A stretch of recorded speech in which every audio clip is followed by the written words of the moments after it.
wabarakatuh. Yang terhormat Bapak Syamsul selaku dosen mata kuliah Ilmu Biomedik Dasar dan teman-teman yang saya sayangi. Pertama-tama marilah kita panjatkan puji syukur kehadirat Allah Subhanahu wa taala yang telah memberikan rahmat dan karunia-Nya sehingga kita dapat berkumpul di room YouTube pada pagi hari ini. Tak lupa sholawat serta salam kita haturkan kepada junjungan kita Nabi Muhammad Shallallahu Alaihi Wasallam yang kita tunggu syafaatnya di yaumul akhir. Amin amin ya rabbal alamin. Pada pagi hari ini, saya Jenar Ajeng Arjati selaku pembaca materi akan memimpin jalannya presentasi kelompok 10 yang berjudul tentang sistem integumen. Sebelumnya, izinkan saya untuk memperkenalkan anggota kelompok 10. Yang pertama ada Naki Maida Karisma, yang kedua ada Rina Nurmasari, yang ketiga ada Jenar Ajeng Arjati, yang keempat ada Nadia Arifiani Putri, dan yang terakhir ada Tadkirana Salma Tanjali. Baik, sebelum memasuki acara selanjutnya yaitu penyampaian materi, marilah kita bersama-sama membaca bacaan Bismillah bersama-sama. Bismillahirrahmanirrahim. Selanjutnya saya akan menjelaskan tentang pengertian sistem integumen. Sistem integumen adalah sebuah sistem dari organ yang membedakan, melindungi, memisahkan, dan menginformasikan terhadap lingkungan. Kata integumen berasal dari bahasa Latin, yaitu integumentum yang artinya adalah penutup. Slide selanjutnya adalah gambar tentang sistem integumen. Sistem integumen adalah kulit. Di sini ada bagian rambut, kelenjar minyak, akar rambut, pembuluh darah, otot polos, kelenjar keringat, sensorik neuron, hipodermis, dermis, dan epidermis. Di sini saya akan menjelaskan satu-satu di slide selanjutnya. Tolong diperhatikan ya. Selanjutnya adalah fungsi kulit. Yang pertama ada proteksi atau sebagai pelindung. Sebagai sistem organ yang paling besar, kulit mampu menjadi pelindung luar bagi tubuh kita. Hal ini juga berarti kulit dapat melindungi tubuh dari ancaman yang berbahaya di lingkungan sekitar. Yang kedua, sebagai termoregulasi atau sistem mengatur suhu. Nah, dengan adanya sistem organ kulit atau integumen, kita akan terlindungi dari suhu yang berbeda-beda di luar sana. Jadi, fungsi sistem integumen akan memberikan perlindungan serta dukungan terhadap perubahan suhu dengan berbagai cara apapun. Nah, dengan demikian, tubuh akan merasa atau menyesuaikan dengan apa yang terjadi dalam sistem organ yang lainnya. Yang ketiga adalah menjaga keseimbangan air. Lapisan permukaan tubuh kita itu dapat dikatakan suka dengan air atau tidak menyukai air, atau bisa disebut juga dengan tidak menyukai kondisi yang basah. Nah, kondisi tersebut akan menjadikan air dan juga garam tetap berada dalam tubuh kita. Kemudian akan sesuai dengan kebutuhan serta menjaga tubuh kehilangan air secara berlebihan. Sementara itu, air limbah tubuh atau yang tidak dipakai atau biasa disebut dengan urea keluar melalui kelenjar keringat. Yang keempat, sebagai penerima sinyal masuk. Pada sistem integumen terdapat banyak sekali jenis organ sensorik.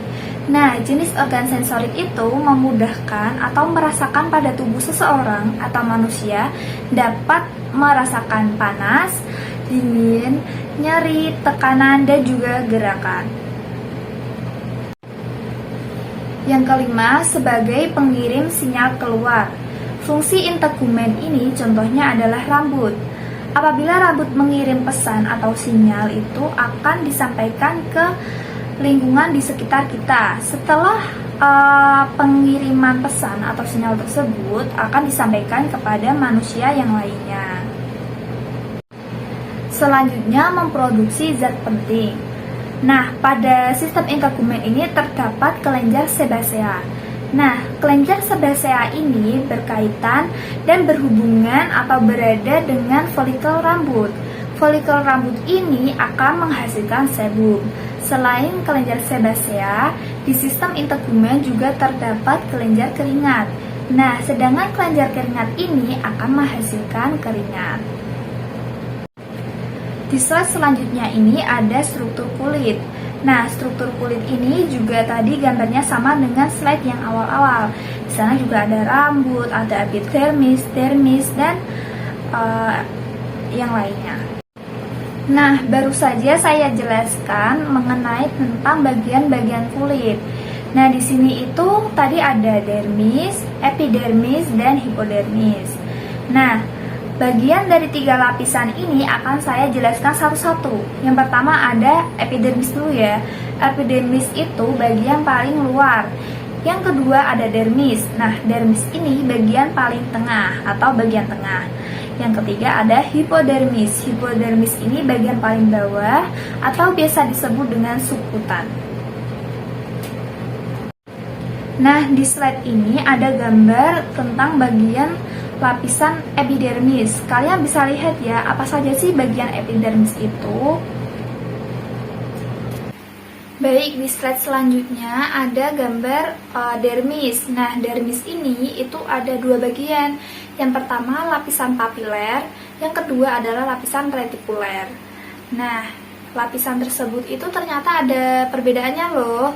Nah, di sini saya akan menyebutkan perbedaan dari lapisan retikuler dan lapisan papiler. Nah, yang pertama ada lapisan papiler dulu ya. Nah, lapisan papiler ini adalah lapisan paling dangkal dari dermis. Sedangkan lapisan retikuler adalah lapisan terdalam dari dermis. Nah, perbedaan tersebut adalah perbedaan utama dari kedua lapisan tersebut. Selanjutnya, lapisan papiler ini terdiri dari lapisan ikat longgar. Sedangkan lapisan retikuler itu terdiri dari jaringan ikat padat. Dan juga ada banyak lainnya perbedaan dari lapisan papiler dan lapisan retikuler. Nah, di slide selanjutnya ini ada gambar bagian hipodermis. Hipodermis adalah bagian paling dalam atau biasa disebut dengan subkutan. Di dalam hipodermis itu terdapat folikel rambut, jaringan lemak, terus ada kelenjar keringat dan jaringan penghubung. Nah, di slide selanjutnya ini ada kelenjar-kelenjar pada kulit. Nah, di kulit itu terdapat beberapa kelenjar dan beberapa fungsinya. Di sini saya akan menjelaskan satu-satu kelenjar-kelenjar pada kulit dan fungsinya. Yang pertama ini ada kelenjar sebasea. Kelenjar sebasea ini berfungsi untuk mengontrol sekresi minyak ke dalam ruang antar folikel rambut dan batang rambut, yang akan melumasi rambut kita sehingga rambut kita ini akan menjadi halus, lunak, dan lentur. Yang kedua ada kelenjar keringat. Kelenjar keringat ini dibagi menjadi 2, yaitu kelenjar ekrin dan kelenjar apokrin. Oke, di sini saya akan membahas satu-satu ya. Yang pertama ada kelenjar ekrin. Kelenjar ekrin ini terdapat di semua kulit, berfungsi untuk melepaskan keringat sebagai reaksi peningkat suhu lingkungan dan suhu tubuh. Yang kedua ada kelenjar apokrin yang terdapat di aksil, anus, kortum, labia mayor, brum, terus ada uara pada folikel rambut. Nah, kelenjar apokrin ini memproduksi keringat yang keruh seperti susu. Nah, setelah itu susu itu diuraikan bakteri yang menghasilkan bau yang khas pada aksila. Baik, sampailah kita pada penghujung acara. Sebelum saya menutup acara pada hari ini, marilah kita bersama-sama membaca hamdalah. Alhamdulillahirabbil alamin. Saya selaku moderator atau penyampaian materi pada presentasi kelompok 6, mohon maaf bila banyak salah dalam bertutur kata. Wabillahi taufiq wa hidayah. Wassalamualaikum warahmatullahi wabarakatuh.